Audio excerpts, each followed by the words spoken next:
Bonjour la communauté, nous revoilà dans le centre d'administration Microsoft 365 et dans cette nouvelle vidéo, on va sensibiliser nos utilisateurs, nos collègues à ce qu'ils ne soient pas victimes d'attaques informatiques. Et on va se rendre dans le portail Microsoft 365 Defender. Et comme dans la vidéo précédente, on va aller dans l'onglet sécurité. On va aller dans l'onglet exercice de simulation d'attaque. Exercice de simulation d'attaque.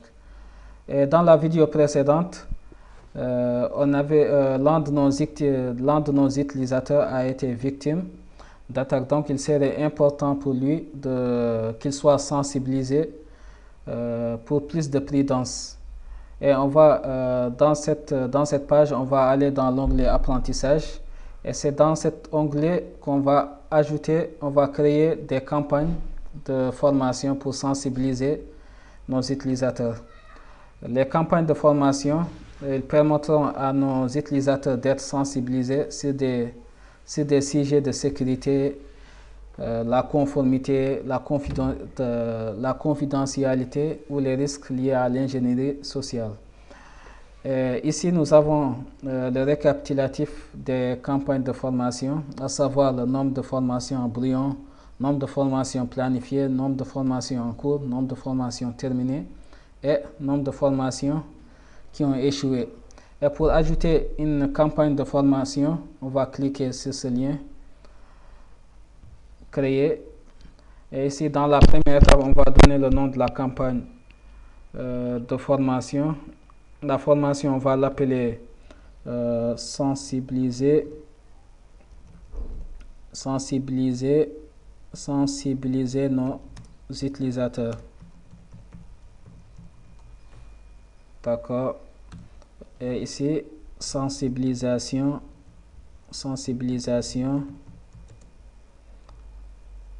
des utilisateurs contre les attaques malveillantes. Et on passe à l'étape suivante. Et ici, on va ajouter les utilisateurs, on va affecter les utilisateurs. Et donc ici, on va sensibiliser, on va choisir de sensibiliser tous les utilisateurs de l'organisation. Donc on va choisir cette option, inclure tous les utilisateurs dans mon organisation. Et on passe à l'étape suivante.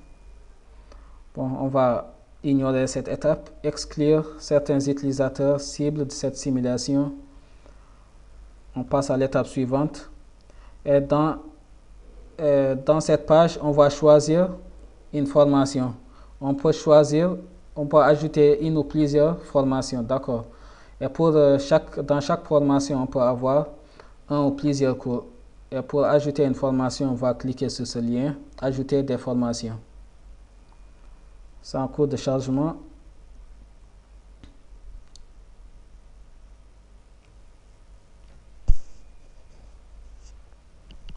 Voilà, donc on a plusieurs formations.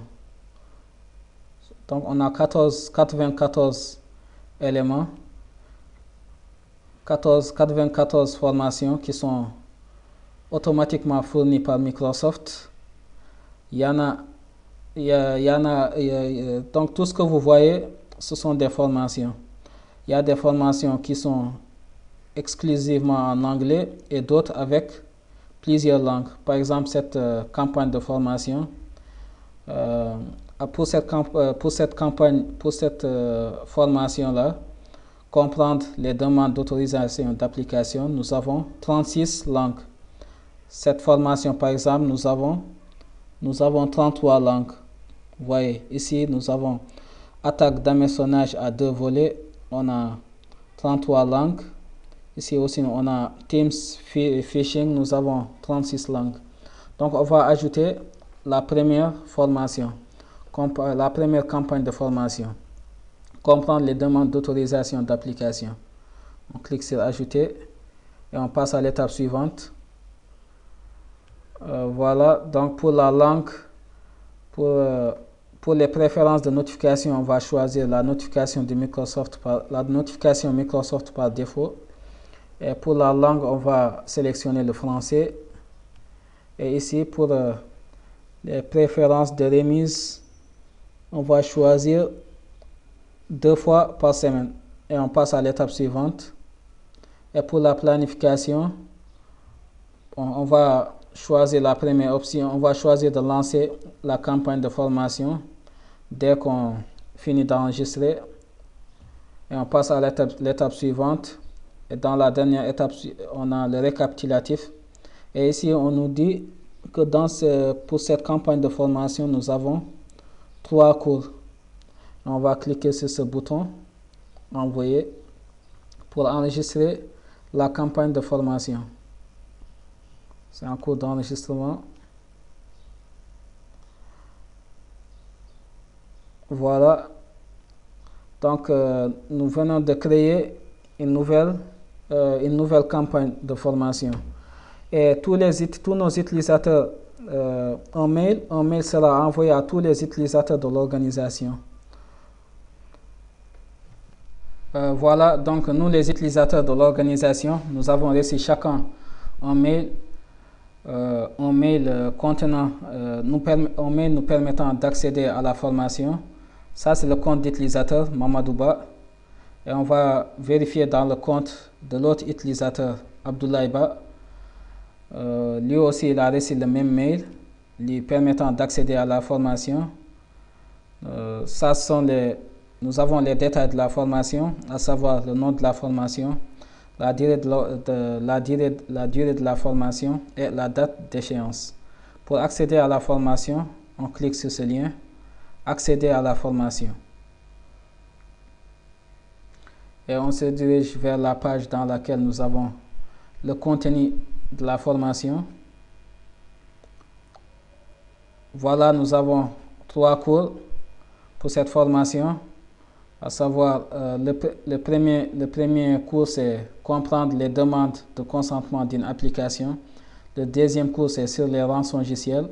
Et le troisième cours, c'est sur l'hameçonnage sur le marché de masse.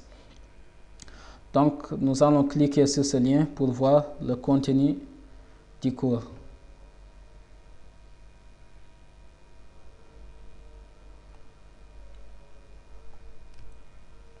Hameçonnage de marché de masse. Avez-vous déjà entendu parler d'attaque d'hameçonnage de marché de masse? Comment pouvez-vous éviter de mordre à l'hameçon? Découvrez-le dans ce scénario. Donc, ensemble, nous allons suivre le cours. Commencez. Yeah! Je vais recevoir une carte cadeau de 30 $ en répondant à ce sondage en ligne. Je me disais justement que j'aimerais vraiment acheter le livre dont William me parlait la semaine dernière. Génial! Selon vous, que devrais-je faire?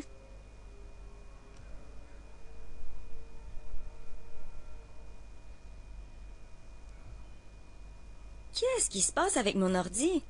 Allez, ordi, démarre! Mais qu'est-ce qui se passe? Que dois-je faire maintenant?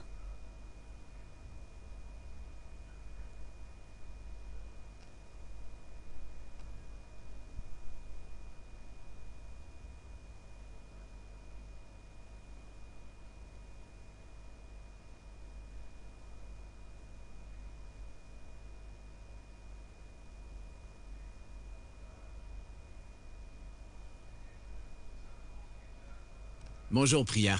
Je vais rapporter ton ordinateur à mon bureau pour l'examiner. Je t'en laisse un autre pour tout de suite. Merci, Kevin. Je suis vraiment embarrassée de ce qui s'est passé. Je ne comprends pas comment ça a pu se produire. Je vais l'examiner et je te reviens là-dessus. Merci de ton aide. J'ai trouvé ce qui est arrivé à ton ordinateur. Tu as été victime d'une attaque d'hameçonnage de marché de masse. L'adresse de courriel dans le champ de l'expéditeur a été forgée pour ressembler à celle d'un expéditeur de confiance. Lorsque tu as ouvert la pièce jointe infectée, tu as téléchargé un maliciel sur ton ordinateur. Tu devrais te méfier de tout courriel qui te demande d'agir immédiatement. Supprime-le ou cherche à savoir de qui il provient. Tu peux vérifier l'adresse réelle de l'expéditeur en examinant le symbole arrobas pour voir si le domaine correspond à l'expéditeur prévu. Et étudier soigneusement toute autre partie du courriel pour t'assurer qu'il est légitime avant de cliquer sur quoi que ce soit.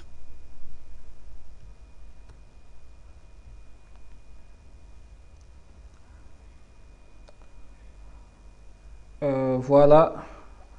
Maintenant, nous avons fini avec la sécurité sur Microsoft 365 Defender. Et dans la prochaine vidéo, on va aborder la conformité avec Microsoft Purview. Au revoir, à bientôt.